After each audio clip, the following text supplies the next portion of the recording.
Bonjour à tous. Merci d'être avec nous et merci d'accueillir Priscille Déborah. Madame, vous êtes artiste peintre. Je vais en rester là parce que je crois que c'est vraiment là où vous excellez le plus, mais on va voir aussi qu'il y a quand même une sacrée aventure derrière.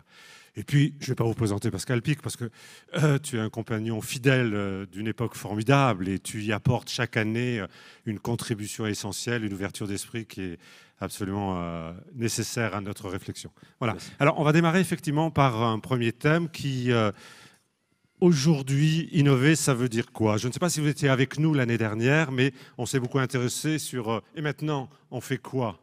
Et là, je crois que l'objectif vraiment de notre échange, comme celui d'ailleurs de tous les échanges de la journée, ça va être d'y mettre peut-être des mots qui nous invitent vraiment à l'action. Alors, puisque je parle de mots, en fait, Denis vous l'a dit, on a une compagne qui s'appelle Julie. Alors, j'ai oublié son nom de famille, mais c'est pas important. Julie Neveu, merci Priscille. On travaille en équipe, c'est très très bien. Qui a fait cet exercice, effectivement, d'aller chercher un petit peu ce qu'il y a derrière le terme innover. Et comme c'est une aventurière des mots, vous allez voir, on va le découvrir tout de suite, elle est allée assez loin.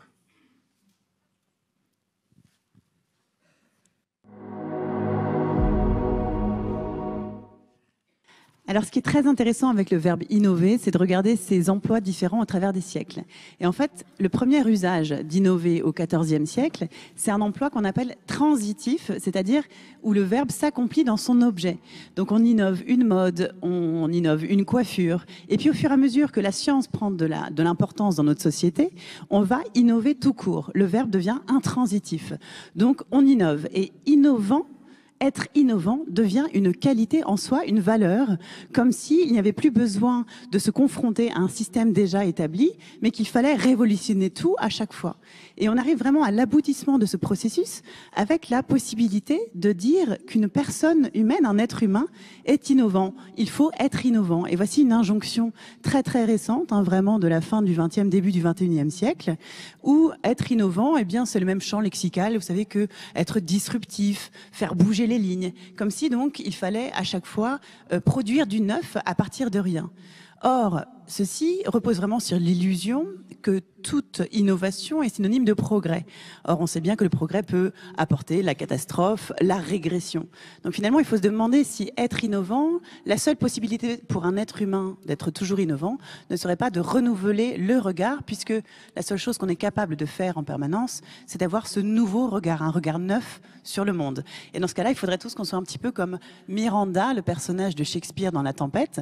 Miranda, c'est la fille du magicien Prospero, et en fait, elle a été élevée sur une île loin des êtres humains, et quand elle découvre vers 20 ans que les êtres humains existent, elle dit « Oh, what a brave new world !» Quel beau et nouveau monde. Alors, il faudrait avoir cette capacité de s'émerveiller. Ce serait ça, vraiment, la nouveauté radicale d'un regard aujourd'hui. Voilà, capacité, effectivement. Alors, on entend des mots comme révolutionner, faire du neuf. Moi, j'y rajouterais bien un mot qui est d'ailleurs le titre de votre livre, madame, qui s'appelle « Une vie inventée ». Et qui raconte une histoire absolument extraordinaire. Enfin, je voulais vous dire toute mon admiration pour ce processus de résilience qui est le vôtre. Et quand on a entendu ce qu'a évoqué effectivement Denis sur la situation qui est la nôtre, sur ce que nous vivons, je crois que c'est l'espérance qui doit nous guider demain. Et vous en êtes un extraordinaire exemple. Et justement, ça me fait penser que je crois que votre expérience va nous être utile pour nous, demain, pouvoir nous projeter dans ce fameux monde d'après dont on voudrait qu'il ne soit pas tout à fait comme avant. Vous pouvez nous parler un petit peu de cette aventure, madame? Oui, tout à fait. Alors, je vais revenir à mon histoire personnelle en espérant que ça puisse faire écho. C'est vrai que ça me parle quand elle dit avoir un regard nouveau sur le monde. Moi, c'est ce que ma situation personnelle m'a obligée à faire quand je me suis retrouvée il y a 15 ans, donc sur un lit d'hôpital, amputé de mes 2 jambes et de mon bras droit. Et là, maintenant, on fait quoi? Et effectivement, du coup, en fait, je suis repartie de zéro, un peu comme un enfant, c'est-à-dire que j'ai dû réapprendre à marcher avec des prothèses, j'ai dû réapprendre à écrire de la main gauche puisque j'étais droitière, évidemment. J'ai dû réapprendre à peindre aussi parce que, voilà, même si j'en ai fait mon activité professionnelle, à l'époque, je peignais... en dehors d'un autre métier. J'ai dû tout réapprendre en fait et réapprendre à vivre dans un monde avec un nouveau regard justement, c'est-à-dire par exemple j'étais dans une maison qui n'était pas adaptée du tout, les placards je pouvais pas les atteindre parce que j'étais en fauteuil, il a fallu effectivement que j'apprenne aussi à faire rouler un fauteuil, à me déplacer avec un fauteuil électrique, donc en fait j'ai dû vraiment tout réinventer et réinventer aussi mon rapport au monde. C'est-à-dire que j'avais plus du tout le même rythme pour faire les choses. Le handicap, ça oblige à se poser. C'est-à-dire qu'avant, je m'habillais en 2 secondes. On a un rapport au temps qui n'est pas le même, voilà, par exemple. Tout à fait. Et en fait... j'ai aussi un message par rapport au handicap, c'est-à-dire que parfois les gens ont tendance à dire « Ah là là, c'est la fin de tout, là là, j'aimerais pas vivre comme... Enfin, j'aimerais pas être dans votre situation », des choses comme ça, alors que finalement, moi, ça m'a permis de me poser. Alors après, c'est pas que du magique, hein, mais ça m'a permis justement de prendre le temps d'observer le monde et de réinventer mon rapport au monde pour être vraiment à ma place et trouver ma place qui est celle d'artiste peintre. Alors, il y a vraiment un élément, hein, je demanderai à Pascal de réagir là-dessus, qui est absolument extraordinaire, qu'on voit très très bien dans votre livre. Vous dites d'abord, effectivement, il a fallu que je remette mon monde en marche. Et pardonnez-moi, mais j'ai l'impression que le monde que vous vivez aujourd'hui est bien plus merveilleux que celui que vous viviez avant. Ça transpire énormément dans votre livre. C'est vrai que, en fait, j'ai vraiment trouvé, ça a été l'occasion finalement de trouver ma place, parce que avant j'étais beaucoup soucieuse de mon apparence, j'attendais que les autres décident pour moi avant de vraiment choisir ce que j'avais envie de faire de ma vie. Et là, en fait, je me suis dit déjà dans cette nouvelle vie, je vais réaliser tous les rêves que je m'étais interdits jusqu'à présent, donc notamment celui d'être artiste peintre, qui était mon rêve de toujours. Et en fait, ce qui est fou, c'est que souvent la peur nous guide, c'est-à-dire qu'en fait, on n'ose pas faire les choses parce qu'on s'imagine des montagnes, alors que finalement, quand on a l'énergie pour le faire, en fait, on s'aperçoit que tous les obstacles qui nous paraissaient insurmontables le sont finalement pas tellement. Et je crois qu'effectivement, dans l'histoire en tout cas d'innover, en tout cas de réinventer son rapport au monde, il y a aussi effectivement l'histoire de l'audace, d'oser. Oui. Et je crois que c'est ce que j'ai fait dans cette nouvelle vie, c'est-à-dire que en fait, je me suis dit, après tout, j'ai comme une deuxième vie. En fait, je vais rien m'interdire et je vais avoir peur de rien, donc notamment les rencontres. Et en fait, j'ai fait des rencontres merveilleuses, là c'est encore le cas aujourd'hui, des rencontres que peut-être j'aurais pas fait avant parce que justement, j'étais pas à ma place et qu'on n'est pas centré finalement, qu'on n'est pas bien dans sa peau, on fait pas les mêmes rencontres. Voilà, moi en fait, à chaque fois, j'ai fait des rencontres qui ont fait boule de neige, qui m'ont permis à chaque fois de rencontrer des nouvelles personnes. Voilà. Pour donner juste un exemple, je sais pas, c'était à peine 2 ans après mon handicap, j'ai décidé de répondre à un dossier présenté par la Fondation Banque Populaire, en fait, qui aidait des personnes handicapées dans des parcours de vie, mais des parcours un peu de rêve. Et moi, mon rêve, c'était d'exposer à New York. Et en fait, j'ai été lauréate de la Fondation. Et en fait, j'ai pu partir 15 jours à New York pour démarcher des galeries. Et puis, je suis repartie 1 an après pour exposer là-bas. Voilà, alors, effectivement, vous dites oser. Oser n'est pas forcément d'ailleurs révolutionner. C'est peut-être revenir à l'essentiel. Alors, si on prenait un peu de distance par rapport à votre expérience et on la partage, nous, on est à un moment donné, on pourrait penser d'un petit peu de désespoir. Hein. L'avenir ne nous semble pas tellement éclairant. Qu'est-ce que vous auriez envie de nous transmettre sur cette expérience pour que demain ne soit pas tout à fait comme hier ? Déjà, j'aurais envie de dire effectivement, déjà, en fait, pour moi, c'est un parcours personnel. C'est-à-dire que plus en fait, on est avancé dans son parcours personnel, plus après, on peut être en lien les uns avec les autres pour faire avancer le monde. Et je dirais que déjà, on a effectivement une sorte de responsabilité personnelle à essayer d'être au plus proche, en tout cas, de ses rêves. Voilà. Et même d'ailleurs dans l'éducation qu'on donne à nos enfants. C'est-à-dire que plus en fait, on a de l'énergie parce qu'on est à sa place, plus on sera capable d'en transmettre à nos enfants. Et finalement, on est tous les maillons d'une grande chaîne humaine et plus finalement on est OK avec soi-même, plus on arrivera à faire avancer le monde dans un bel esprit de solidarité et de joie. Alors Pascal, une réaction, mais inventer, ça existe depuis l'aube des temps finalement. La nature humaine est par nature inventive. Pas toujours, parce que ça dépend des sociétés, et Possil l'a bien dit. Qu'est-ce qui fait qu'une société accepte dans ses regards une personne sur la scène comme ça, artiste peintre, avec une femme bionique? On en discutait un petit peu en coulisses. Hein. En France, nous avons un regard assez compliqué vis-à-vis de la différence à cet égard. Alors qu'aux États-Unis, des personnes qui peuvent présenter divers handicaps, on les regarde. Je ne dis pas qu'on ne les regarde pas, parce que ça voudrait dire qu'on les ignore. Oui. Mais je veux dire, ce n'est plus une surprise, c'est parfaitement accepté. Donc il y a l'aspect de la société. La deuxième chose, il se trouve que c'est la saison. Je fais partie du jury de la fondation Bleustein-Blanchet pour la vocation. Et là, on a des dossiers absolument extraordinaires. Il y en a un qui m'a beaucoup frappé il y a 2 ans. Un jeune garçon qui vit dans la brousse, dans le Sénégal. Il n'est même pas dans une grande ville. Attendez, il décide d'être diplomate. Alors je sais qu'il y a beaucoup de jeunes. Alors, bonjour les sapiens et les sapiens, pardon, je ne vous ai pas salué. Il y a beaucoup de jeunes qui sont là. Et c'est, bien sûr, écoutez quand même vos aînés, mais n'ayez pas peur de ce que vous avez envie de faire de vos rêves, comme l'a très bien dit Priscille. Et derrière cela, ce jeune voulait être diplomate. Je veux dire, même aujourd'hui, quand on est dans un milieu occidental assez classe moyenne, assez privilégiée par rapport au reste du monde, parce qu'il faut s'en rappeler, on vit quand même dans un pays extraordinaire, eh bien, être diplomate, autour de vous, on va dire, oh là là, eh bien, ce garçon sera diplomate, parce qu'il avait cette grande force de conviction, malgré des situations qui n'étaient pas du tout favorables pour cette profession très imaginaire aussi, mais qui est absolument formidable. Et ben voilà, parce que justement, la Fondation a fait pas grand-chose, elle donne un peu d'argent, mais c'est pas ça qui fait la différence. C'est-à-dire qu'on donne confiance aux personnes. Et ça, je pense, sur le parcours de Priscille, c'est très important de rencontrer des gens qui vous soutiennent dans un projet qui peut sembler d'ailleurs extravagant ou très difficile à réaliser. Est-ce que ça veut dire que dans l'invention, il faut être relativement ambitieux, vouloir aller très loin, c'est ça? Non, alors non, ambitieux et aller très loin, ça veut dire à peu près la même chose. Ambitieux, c'est-à-dire c'est réussir le mieux possible par rapport à un statut qui est déjà défini dans la société. Alors ça, en France, on est les champions. Hein. Ouais. En production sociale, on sait faire chez nous. Non, c'est l'idée d'avoir un parcours de vie, c'est-à-dire dit par Priscille, un parcours de vie personnel. Et là, on s'aperçoit qu'effectivement, je ne suis pas dans l'expérience, mais c'était mon cas, mais pas dans la situation de Priscille, évidemment, c'est des rencontres. Moi, je sors d'un milieu très modeste, comme beaucoup de ma génération, hein, donc ça, c'est pas du tout exceptionnel. Mais j'ai rencontré Yves Coppens, Bernard van der Merch, un professeur américain qui m'a fait confiance, et donc ça a pu se construire au fur et à mesure. Et donc, c'est ça qui est important.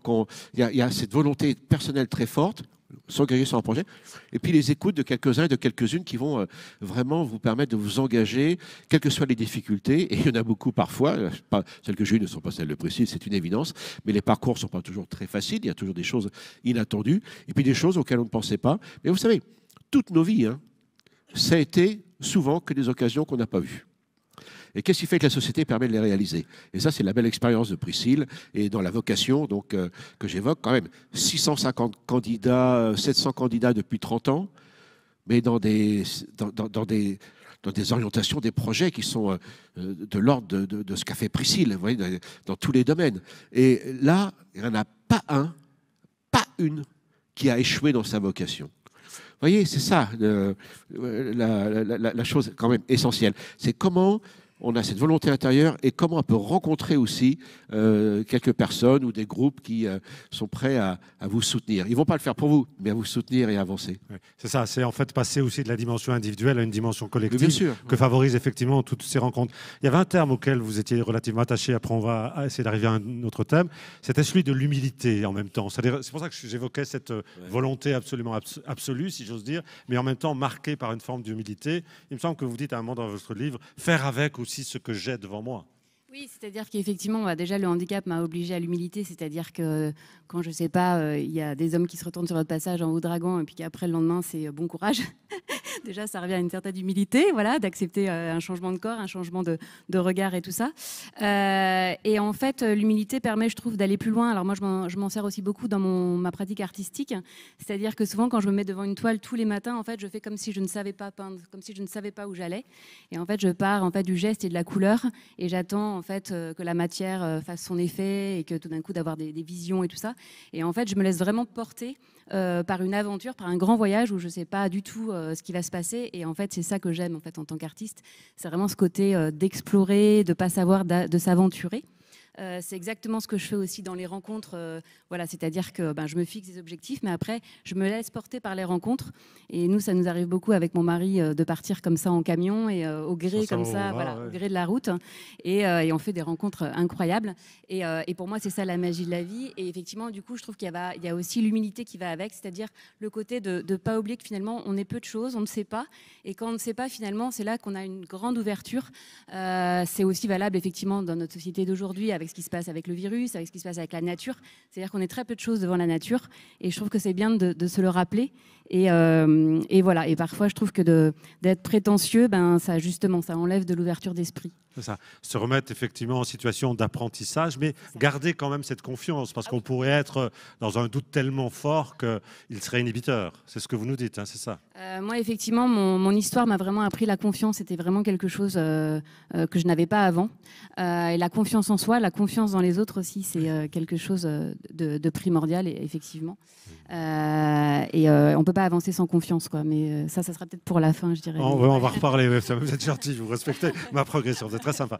Alors Pascal, en même temps, nous, quand on a échangé, hein, la première chose que vous m'avez dite, c'est ok, inventer c'est bien, mais inventer n'est pas innover. Et j'aimerais bien que vous reveniez sur ces notions, parce qu'on sent que là, finalement, l'innovation, c'est pas du tout la révolution, ou c'est une révolution de soi-même.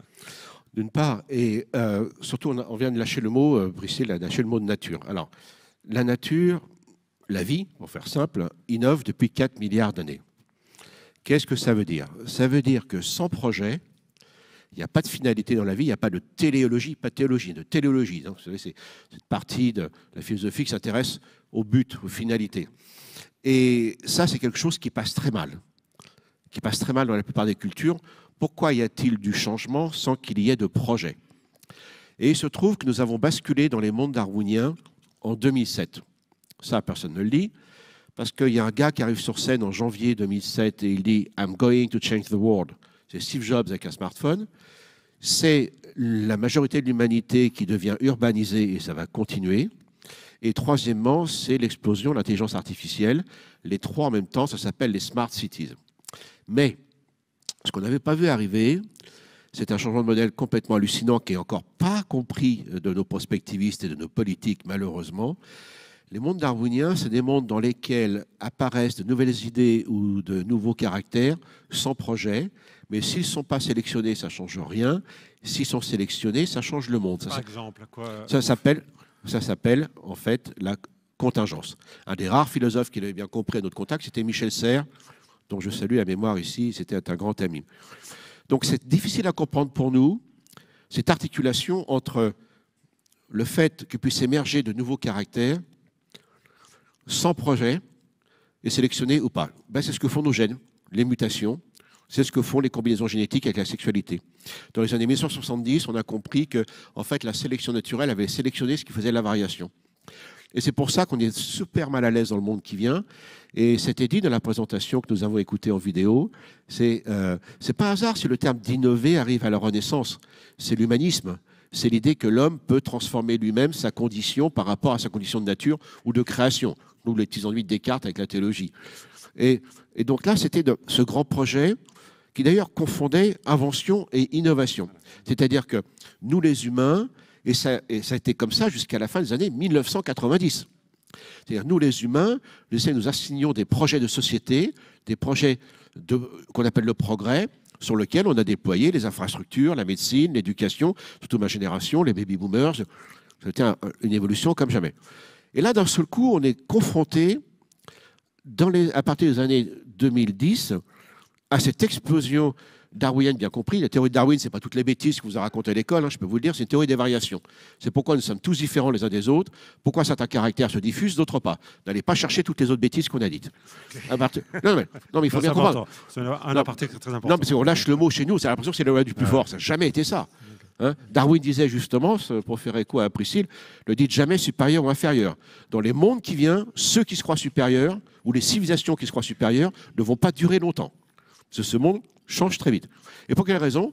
Parce que, et les jeunes ont tout ça dans leur poche, et puis surtout tout le monde maintenant, il n'y a pas que les jeunes, c'est qu'avec un petit appareil qu'on a dans notre poche, qu'on appelle un smartphone, et avec très peu d'argent, on peut créer une activité qui peut bousculer des secteurs économiques classiques. C'est ce qu'on a appelé l'ubérisation, d'ailleurs on n'en parle plus, c'est complètement intégré.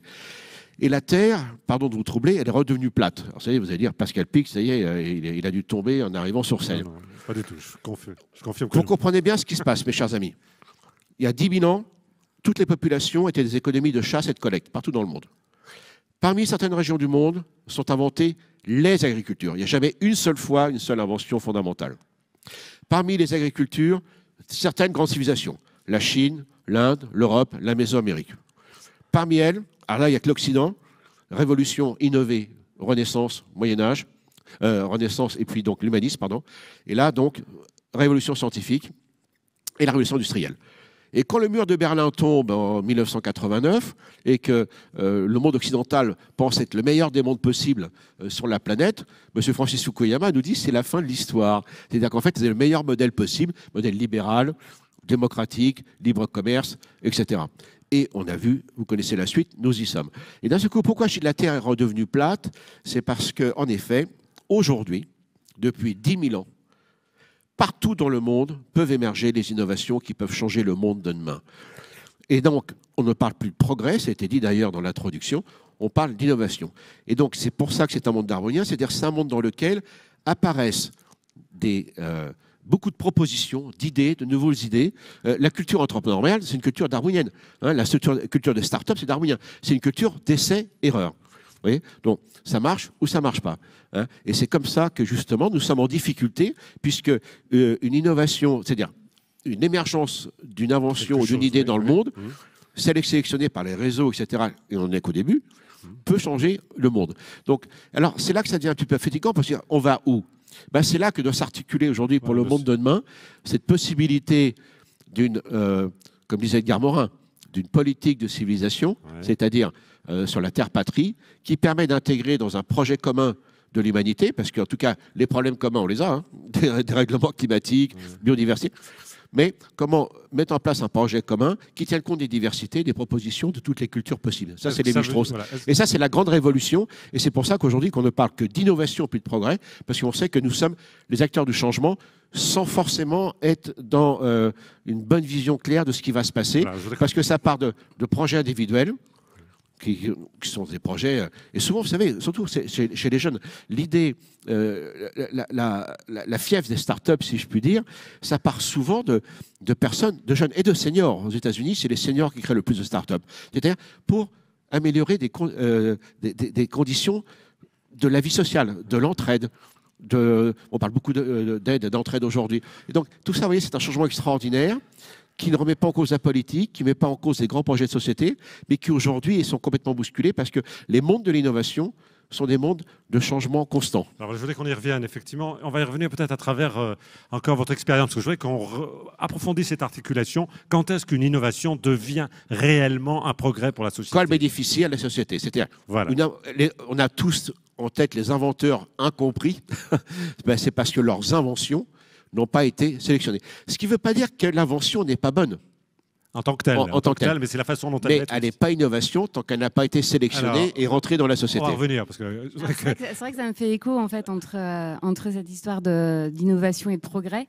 En fait, pour revenir à mon histoire personnelle, par exemple, cette histoire de bras bionique que je commande par la pensée, donc pour moi, effectivement, c'est une innovation. En fait, c'est vraiment une mais en même temps, Priscille, ce que je voudrais que vous réévoquiez, c'est que c'est ça que vous avez mis du temps. Oui. Hein, en lisant votre livre, vous aviez d'autres formes de prothèses. Oui. Et surtout, c'est ce que j'aimerais que vous développiez, vous n'étiez pas prête. Donc je voudrais qu'on travaille autour de cette notion, être prêt à accueillir l'innovation. Oui, tout à fait. Alors en fait, pour revenir à cette rééducation avec ce bras, donc je vais revenir un peu à toute cette histoire. Effectivement, en fait, quand je suis devenue handicapée il y a 15 ans, ma priorité, c'était vraiment de pouvoir remarcher. Donc très vite, j'ai remarché avec des prothèses, en fait, pour pouvoir être à la même hauteur que les gens, pour pouvoir accéder partout sans forcément avoir besoin du fauteuil. Et en fait, je me suis pas... en fait, il n'y avait rien d'intéressant par rapport au bras, en fait. C'est-à-dire qu'on me proposait une prothèse myoélectrique classique. En gros, c'était une prothèse où je mettais un quart d'heure à faire le moindre mouvement pour attraper une pomme, par exemple. Donc c'est vrai que comme j'avais un bras valide, je voyais pas du tout l'intérêt. Et j'étais plutôt dans une énergie de vouloir faire, de vouloir montrer que je pouvais encore faire des choses, etc. Et je me suis pas ménagée, j'ai pas du tout ménagé mon corps. Et notamment, j'étais aussi... Vous l'avez même fait souffrir, ce qu'on va refaire. Voilà, en fait, j'étais beaucoup en fauteuil roulant manuel, notamment, donc à sursolliciter mon bras gauche. Et c'est vrai que 6 ans plus tard, en fait, je me suis retrouvée avec des problèmes de canal carpien à force de sursolliciter ce bras. Et là, en fait, je suis arrivée dans une seconde phase. Et effectivement, peut-être que j'étais pas prête au départ à ça. Bon, aussi parce que je sortais de 6 mois d'hôpital de rééducation et tout ça. Et quand j'ai commencé à avoir des problèmes de canal carpien, mon orthoprothésiste m'a dit, écoute, il y a une technologie américaine qui existe depuis 15 ans aux États-Unis. Je pense l'importer en France. Est-ce que ça te dirait d'avoir une prothèse de bras que tu pourrais commander par la pensée? Donc je lui dis, alors là, si tu arrives à faire ça, oui, carrément, je veux bien être la première et je te suis à fond.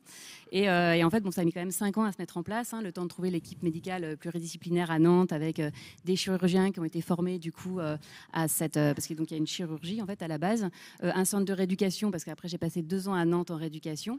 Et donc pour faire un peu simple, en fait, en gros, j'ai eu une opération chirurgicale qui a duré quand même 5 heures où en fait ils ont récupéré des nerfs qui ont été sectionnés dans le bras au moment de l'amputation. Il faut savoir que des nerfs, même si ça n'a pas servi pendant des années, c'est toujours vivant en fait. Mais on dit d'ailleurs qu'on sent, on sent son bras alors qu'on ne l'a plus. Oui, mais alors là c'est encore autre chose, c'est-à-dire que là en fait c'est le fait de mettre le nerf dans le muscle. même s'il n'a pas servi pendant des années, en fait, le nerf va reprendre sa fonction initiale de repousser dans le muscle et de retrouver, en fait, de commander le muscle, en fait. Et donc, c'est ce qui s'est passé pour moi. C'est-à-dire qu'en fait, ils m'ont pris des nerfs donc, qui étaient coupés et qu'ils ont remis dans les muscles de mon bras. Donc, en fait, le biceps, ils l'ont séparé en deux en mettant une masse graisseuse entre les deux chefs de muscles du biceps. Pareil pour le triceps. Et ils ont utilisé le muscle brachial aussi. Voilà. Donc, en gros, ils ont utilisé 5 muscles. Et l'idée, c'était en fait une fonction par muscle. Enfin, c'est-à-dire qu'un nerf par muscle qui, du coup, commande un mouvement. Donc, en fait, les 6 mouvements de base que sont ouvrir, fermer la main, tourner le poignet dans un sens ou dans un autre et déplier le coude et plier le coude. Voilà, ces 6 mouvements-là. Alors là, en fait, je l'ai fait très rapidement, mais il faut savoir que justement, après cette opération chirurgicale, j'ai eu 2 ans de rééducation pour en fait rééduquer le cerveau à ce qu'ils comprennent qu'il avait à nouveau un bras. Et c'est là que c'est vrai qu'on y vient, c'est ce côté où à un moment donné, la technologie certes, mais sans le cerveau, en fait, on n'avance pas très loin. Et notamment, c'est vrai, pour revenir à effectivement ce qui s'est passé en rééducation, après il y a eu tout un protocole qui a duré 2 ans avec plein d'exercices. Mais ce que je trouve intéressant et assez symbolique, c'est que j'ai beaucoup travaillé avec la thérapie miroir. C'est-à-dire qu'en fait, donc j'avais pas encore la prothèse, je devais mentaliser des mouvements avec mon bras amputé, c'est quand même assez fort, genre lever l'index que j'avais plus, enfin bon voilà. Et en fait, pour travailler tous ces mouvements-là, en fait, j'avais une feuille d'une dizaine de mouvements par type de mouvement à travailler tous les jours. Ouais. Voilà. En fait, du coup, je mettais un miroir devant mon bras amputé et je faisais le mouvement avec le bras gauche et le reflet du bras gauche dans le miroir donnait un bras droit valide en fait. Et moi, je regardais en fait ce reflet et ça me permettait en fait de rétablir les connexions neuronales en fait pour que le cerveau, en fait, qu'on trompe le cerveau en fait, lui faire croire qu'il avait à nouveau un bras pour après que les mouvements deviennent de plus en plus spontanés et fluides et tout ça. Et là, maintenant, finalement, votre... Et en fait, on m'avait dit qu'il fallait que je pense au mouvement pour le faire. Et en fait, maintenant, je pense même plus. Donc, en plus, pardon, c'est une plaisanterie, mais elle est importante, c'est que vous avez une possibilité que nous n'avons pas. Oui, voilà, ça, j'aime bien le montrer. C'est effectivement ce 360 degrés. N'essayez pas, parce que ça voilà, c'est mon petit super pouvoir. Tu t'en sers pour peindre Tu t'en sers pour peindre Non, pour faire des ronds, en fait. Non, faire des ronds, d'accord. Pour faire cuire un poulet à la broche. mais voilà, et tout ça aussi pour dire qu'effectivement, il y a aussi le mental qui joue beaucoup, c'est-à-dire que bon, là en fait ça s'est fait un peu comme ça avec mon orthoprothésiste parce qu'il connaissait ma personnalité et tout ça, mais c'est vrai que cette technologie-là, elle est valable pour quelqu'un qui est vraiment super motivé parce que voilà, là je raconte tous les trucs magiques, mais en fait ça n'a pas été magique tous les jours. C'est du boulot quand même. Voilà, en fait parfois on a eu des bugs électroniques, parfois ça marchait pas, à un moment donné la main elle fonctionnait plus, du coup mon prothésiste m'a dit ah mince je suis obligée d'aller en Vendée pour récupérer la main que j'ai prêtée à un patient. Voilà. Donc voilà, donc effectivement ça a été, en fait il y a eu à la fois des moments incroyables de joie et tout ça, notamment la première fois que j'ai enfilé ce bras en fait. Et ce qui est formidable, c'est que c'est quelque chose aussi que j'ai partagé en équipe, c'est-à-dire qu'en fait j'ai une équipe médicale pluridisciplinaire fantastique, des gens bienveillants, positifs, enthousiastes, intelligents. Et donc en fait, voilà, déjà dès qu'il y avait une difficulté, il y en avait toujours un pour trouver une solution. Enfin voilà, donc ça c'est hyper stimulant. Et en fait, quand j'ai enfilé mon bras pour la première fois et que j'ai commencé à faire un mouvement comme ça, et ben effectivement, ça a été une joie immense parce qu'à la fois, elle a été personnelle, mais elle a été aussi partagée. Avec d'autres, voilà, ça. et c'est là aussi où on revient à cette histoire de progrès, c'est-à-dire qu'à la fois, en fait, ça me sert à moi, cette histoire, mais ce qui est formidable et ce qui est hyper exaltant, c'est qu'en fait, ça sert pour d'autres personnes derrière. C'est-à-dire que là, on s'inscrit effectivement vraiment dans cette notion de progrès, où effectivement, on s'inscrit dans une histoire collective, au-delà d'une histoire individuelle. Et là, c'est vrai que ça prend des proportions en fait, où ça nous dépasse un peu et ça nous met dans une joie qui nous dépasse parce qu'on sent qu'on fait avancer la société et le monde. Quoi. Ouais, ça. Alors, Julie Neveu, à un moment donné, je voudrais que tu réagisses, bien évidemment, Pascal, à ce que vient de dire Priscille. Mais si on revient à Julie Neveu, à un moment donné, effectivement, elle dit l'innovation peut être un progrès, mais le progrès peut être le pire. Et si je fais le lien avec, effectivement, la façon dont, finalement, Priscille a su intégrer l'outil, il y a un enjeu, parce que ça reste un outil, il y a eu un enjeu absolument majeur où nos capacités à nous doivent être encore plus puissantes que la technologie.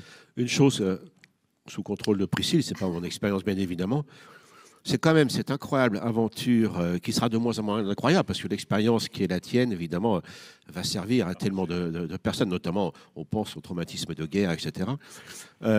C'est comment contribuer à cela sans avoir le sentiment d'être un cobaye. C'est quand même assez extraordinaire. Quand même. Donc la force mentale qu'il faut avoir par rapport à cela. Donc moi j'en suis vraiment très ému et impressionné. La chose étant, on s'aperçoit que cette expérience de Priscille vraiment fait écho aux avancées très récentes dans nos disciplines.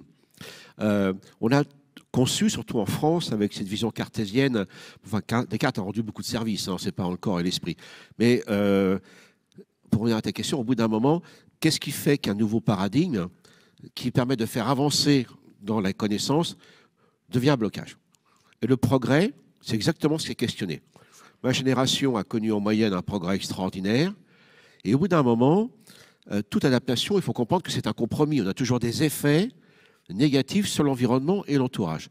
Et à la bascule des années 90, on s'est aperçu que ce grand modèle qui a permis en moyenne un progrès depuis la renaissance de l'humanité commence à se retourner contre nous, notamment avec les problématiques de l'environnement, celles des biodiversités, mais également nos changements de société actuels qui sont quand même loin d'être évidents, notamment d'un point de vue socio-économique. Et à partir de là, en effet, c'est ce que je dis souvent dans mes conférences, dans les mondes qui sont les nôtres, la vraie question serait celle-ci pour tous les responsables, hommes et femmes. C'est à partir de quand je suis capable de comprendre ce qui a fait mon succès ne suffira pas dans le monde de demain. Et ça, j'ai du mal à le faire comprendre aux entreprises. On aura de grands chefs d'entreprise. Les entreprises centenaires, c'est des entreprises qui changent leur modèle quand ça va bien. Et non pas qui s'accrochent à leur succès.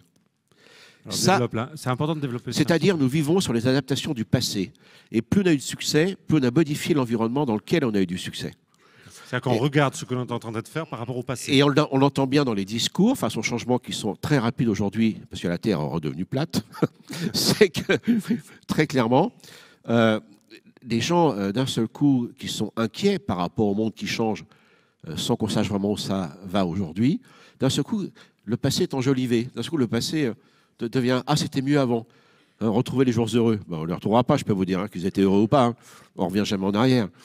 Et ce qui est important dans tout cela, c'est qu'on voit bien que d'un seul coup, cette idée de progrès qui était une dynamique de l'innovation se retourne en devenant une espèce d'obstacle au changement. C'est exactement ce qu'on est en train de vivre aujourd'hui, avec donc beaucoup d'inquiétude par rapport à cela.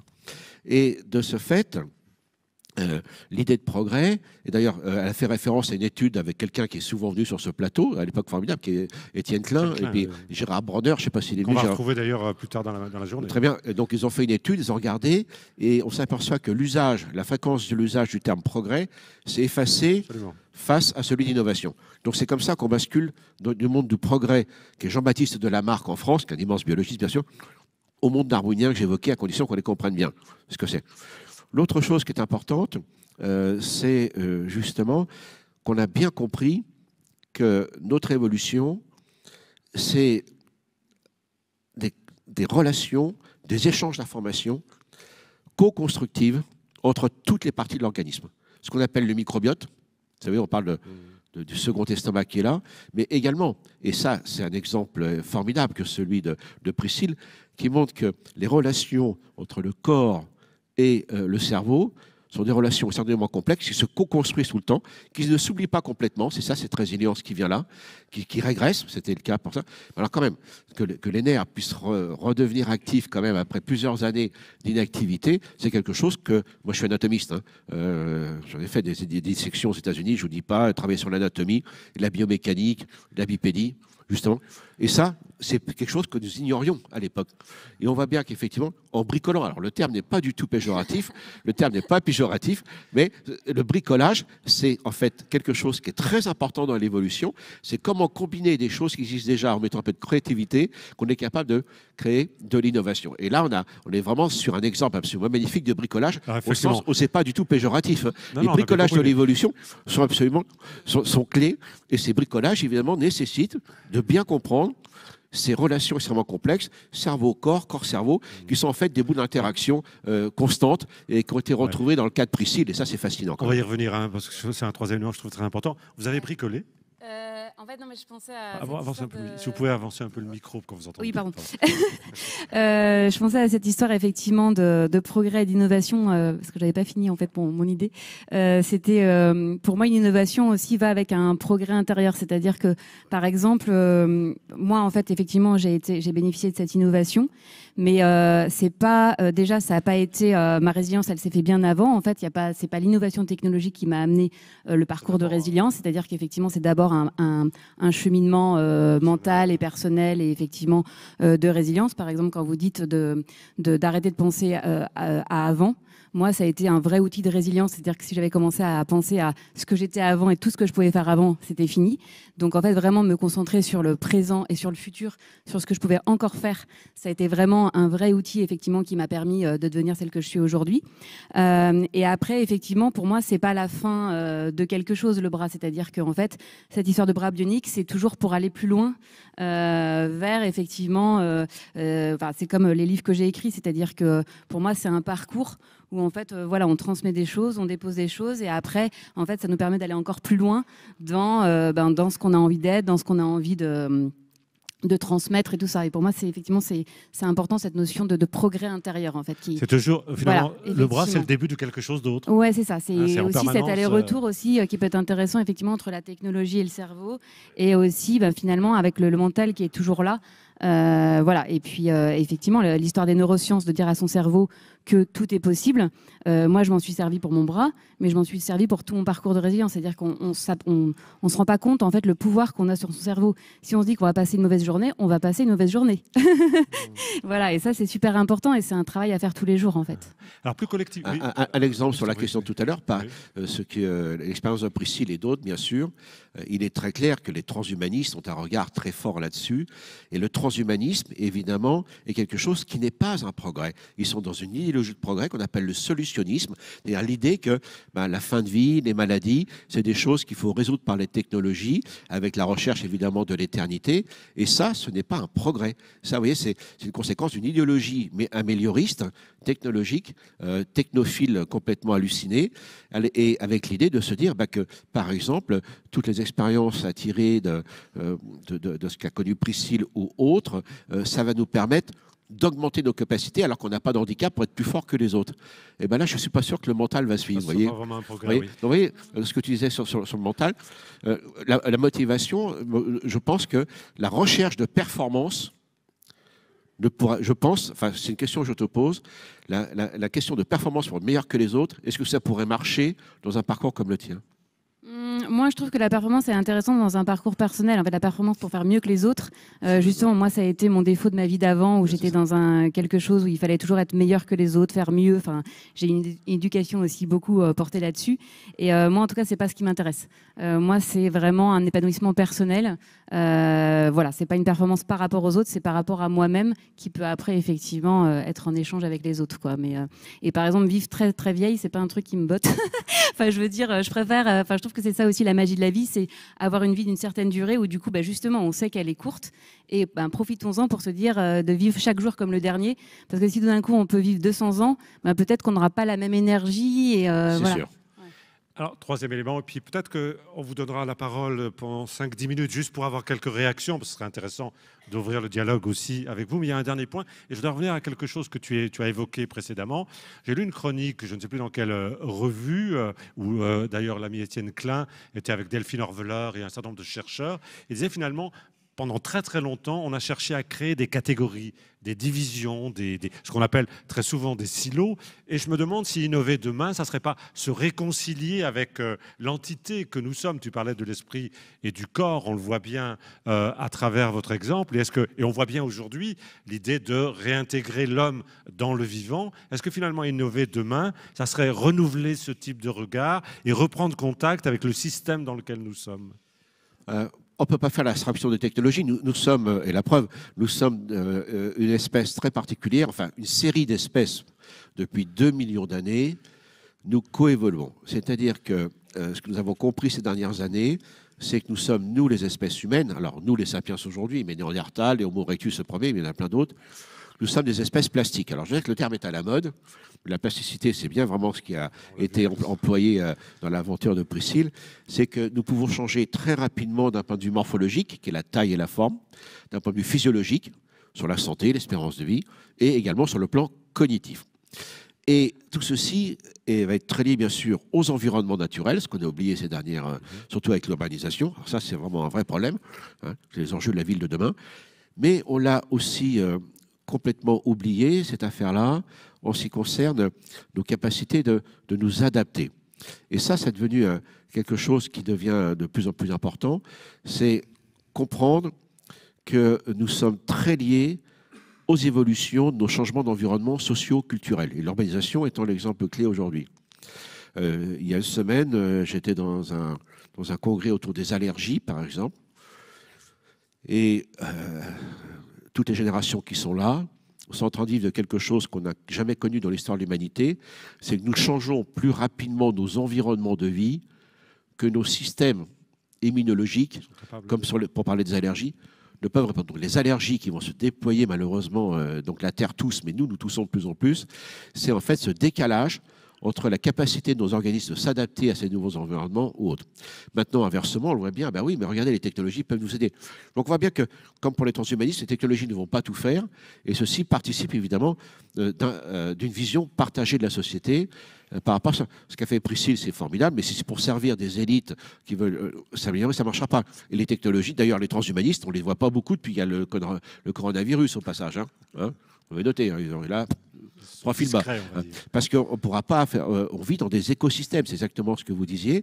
Et dans un écosystème, c'est des tissus d'information constants entre les individus, leur population et le reste de l'écosystème. C'est pour ça que lorsqu'on parle des biodiversités, il y avait 10 jours maintenant le congrès de la nature donc à Marseille.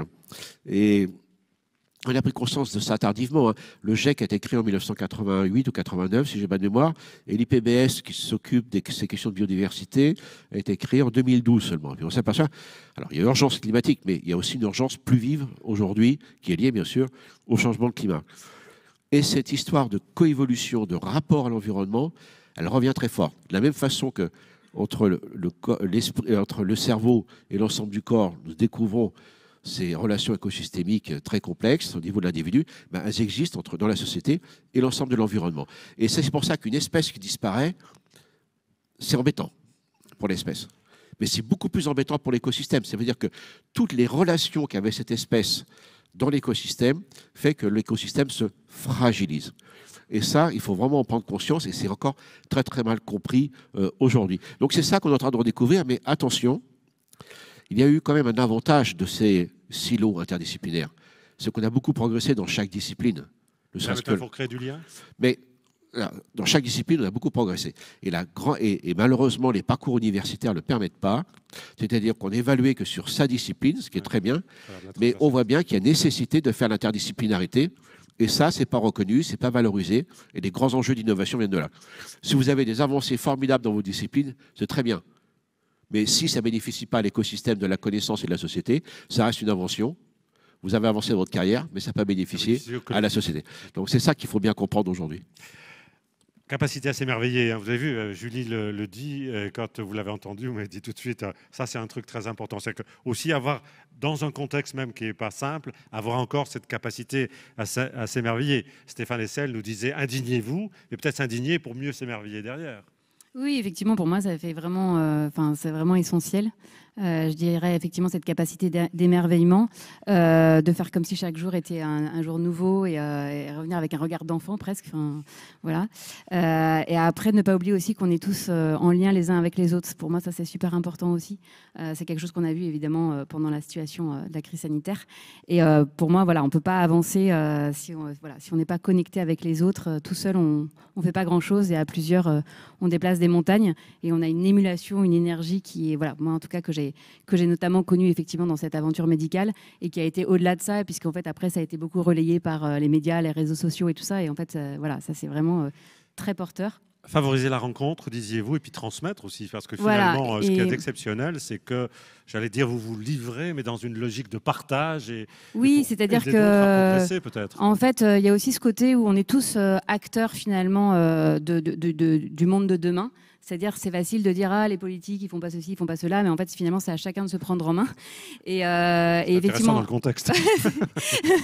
et voilà. Et en fait, moi, effectivement, j'ai trouvé mon rôle qui est en dehors du parcours que j'ai eu, d'essayer de transmettre au maximum mon expérience pour qu'elle puisse parler à d'autres. Alors aussi bien à travers de livres que aussi à travers de stages de création, parce que en fait, moi, j'ai une démarche où en fait, c'est toute une démarche de lâcher le mental pour aller dans l'émotion, l'inconscient et tout ça.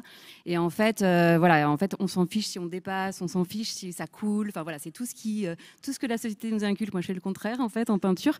Voilà, il faut pas que ça soit lisse. Enfin voilà, on est aussi dans une société où parfois il faut pas que ça déborde, il faut que ça soit lisse, brillant, etc. Ben, moi, c'est sale, on en met partout. Voilà. Autorisons-nous à. Voilà, exactement. S'autoriser, se lâcher, se faire du bien et prendre soin de soi pour après effectivement partager avec les autres. C'est toute la différence. Oui. C'est toute la différence entre l'idéologie libertarienne transhumaniste qui est basée sur un individu qui est meilleur que les autres. Tandis que là, on est vraiment sur un processus d'innovation, une expérience qui bénéficie à la société. Voilà, je ne sais pas, je ne vois pas très bien dans la salle. Est-ce qu'on a un micro? Oui, je vois au fond. Est-ce qu'il y a une ou deux personnes, peut-être, pardon, je vais en frustrer beaucoup, mais est-ce que quelqu'un se dit, là vraiment, j'ai envie de partager un sentiment ou de poser peut-être une question à Pascal ou à Priscille? Oui, monsieur, pardon, alors levez-vous, pardon, je ne sais pas, je ne vous vois pas très bien. Madame, c'est ça? Alors attendez, madame, on va vous amener un micro, si vous voulez bien, parce que... Est-ce qu'on peut amener un micro, s'il vous plaît? Alors attendez, vous ne savez pas ce qu'on va faire, madame. Venez vers moi. Voilà, parce que c'est important qu'on vous écoute. Ah voilà, on vous l'amène. On vous l'amène. Ne bougez pas, madame, c'est bon. Je change la consigne, désolé. Voilà. Merci. Allez, on vous écoute, madame. Bonjour. Je vais vous demander juste de baisser votre masque. Une question pour Monsieur Pic et peut-être pour Priscille. Merci d'être là tous. Et quand vous dites, bon, les espèces disparaissent, ça, on en est conscient, mais est-ce que ça laisse place à d'autres choses qui vont arriver, d'autres espèces, d'autres formulations de geckos, de grenouilles, de papillons comment ça se positionne, tout ça? Comment ça se passe? Voilà, allez, on va vous répondre rapidement. Merci, madame. Rapidement, ça fonctionne. Une espèce, ce n'est pas un jeu de Lego. Elle ne va pas se mettre à un endroit et disparaître dans un autre. Toute espèce a une histoire. Donc, ce n'est pas la génération spontanée. Rapidement, quand il y avait l'écosystème des dinosaures, qu'on a tous vu dans Jurassic Park, il y avait des dinosaures terrestres. Ensuite, il y avait déjà des mammifères, mais qui étaient minoritaires, des oiseaux qui étaient déjà pas mal déployés et dominaient les plantes comme les pins, les épicéas, les ginkgos, et les plantes à fleurs et à fruits qui sont les plus courantes autour de nous, étaient là et n'étaient pas dominantes. Est arrivé ce météorite, mais ils avaient déjà des tas d'ennuis, ces pauvres dinosaures, dans leur écosystème.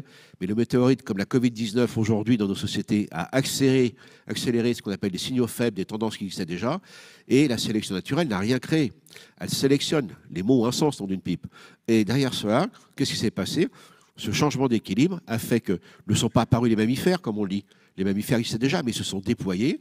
Les plantes à fleurs et à fruits existaient déjà, elles se sont déployées. Par contre, les dinosaures terrestres ont plus ou moins disparu. Les crocodiles en ont profité. Donc oui, il n'y a pas de génération spontanée. Il n'y a pas une espèce comme ça qui va apparaître par rapport à une autre. On n'est pas dans le processus de la création. Soyons très clairs, il y a toujours une histoire. Voilà. Par contre, dans un écosystème, surtout quand arrive l'ère tertiaire, il y a des tissus d'interrelation complexes avec les insectes butineurs, ceux qui décomposent. Il y a de l'entraide. Oui, ça peut vous surprendre. C'est-à-dire qu'il y a des échanges de services au sein de l'écosystème.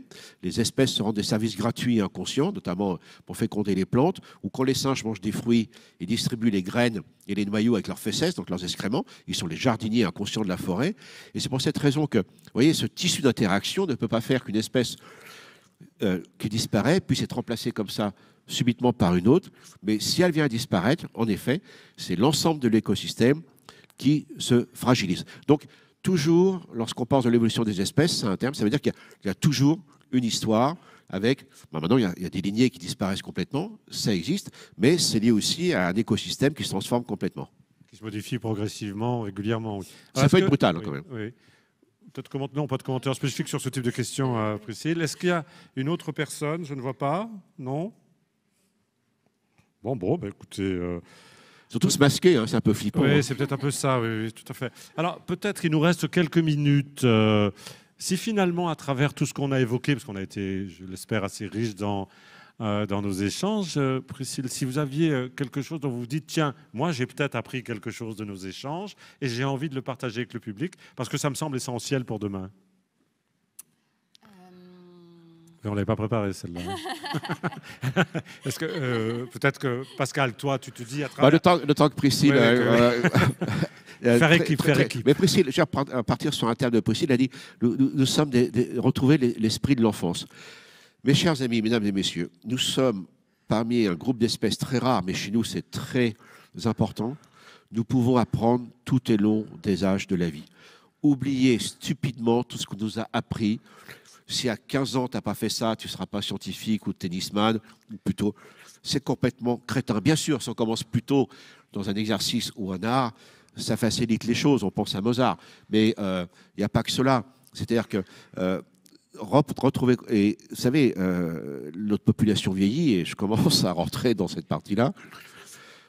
On peut bien vieillir, on le sait aujourd'hui, contrairement à ce qu'on disait quand j'étais jeune, qui disait qui va piano va sano, comme si nous étions une pile et il fallait se réserver pour durer le plus longtemps possible. Pas du tout. Nous sommes des piles rechargeables, si je me permets cette analogie un peu brutale.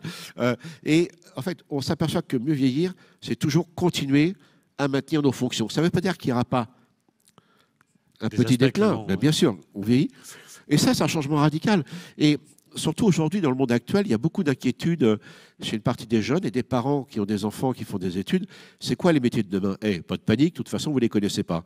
Et donc, moi, je dis au DRH, attendez, maintenant, il faut embaucher des personnes avec des compétences quasi-ignorées par un monde qu'on ne connaît pas. Alors que le monde d'avant, on recrutait sur une expérience, sur un diplôme, pour une tâche définie. Oubliez ce monde qui était quand même assez chiant, il faut dire ce qui est.